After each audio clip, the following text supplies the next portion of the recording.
আমরা এতটুকুও খাটো করতে পারি না। আওয়ামী লীগ অন্যায় করেছে, আওয়ামী লীগ একাত্তরকে তার দলীয় সম্পত্তি বানাতে চেয়েছে, আওয়ামী লীগ একাত্তরকে নিয়ে ব্যবসা করেছে, আওয়ামী লীগ চেতনা ব্যবসাকে বিক্রি করেছে, তাতে করে একাত্তরের গুরুত্ব একটুও কমে না।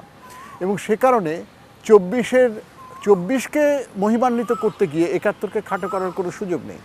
এখন খুব গুরুত্বপূর্ণ, 24 আমাদেরকে মুক্তি দিয়েছে, এটা সত্য। আমরা দীর্ঘ স্বৈরশাসন থেকে বেরিয়েছি, আমাদের মানুষের কণ্ঠস্বরকে চাপা দেওয়া হয়েছে, ভিন্ন মতকে দমন করা হয়েছে, মানুষের অর্থনৈতিকভাবে শোষণ করা হয়েছে, সেখান থেকে 24 আমাদেরকে মুক্তি দিয়েছে।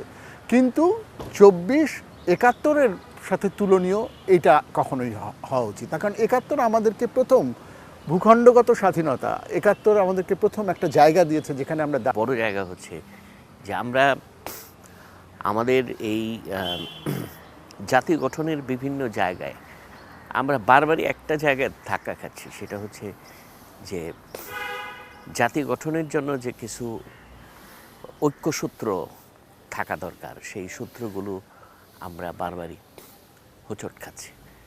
এই একাত্তরকে ঘিরেই আসলে আমাদের যত ধরনের বিভেদ, যত ধরনের মতবিরোধ, এই মতবিরোধ, যত ধরনের সাংঘর্ষিক রাজনীতি, সব কিছুই একাত্তরকে কেন্দ্র করেই ঘিরে আছে। তখন এই জায়গাটাকে সমাধান করতে না পারলে, এই জায়গাটাকে যদি আমরা একটা সমঝোতায় না আসতে পারি, তাহলে আমরা জাতি হিসেবে আমরা বারবারই হোঁচট খেতে হবে। এই জায়গাটা তৈরি করতে হবে যেন আমাদের কখনোই আর গণ অভ্যুত্থানের প্রয়োজন না পড়ে। ওইটার সাথে এটার তুলনা করাটা এটা একটা হাস্যকর চেষ্টা আর কি।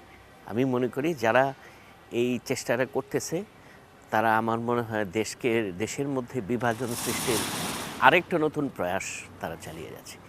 এইখানে আমাদের মধ্যে একাত্তর প্রশ্নে আমরা সবাই, আমি মনে করি যে একমত।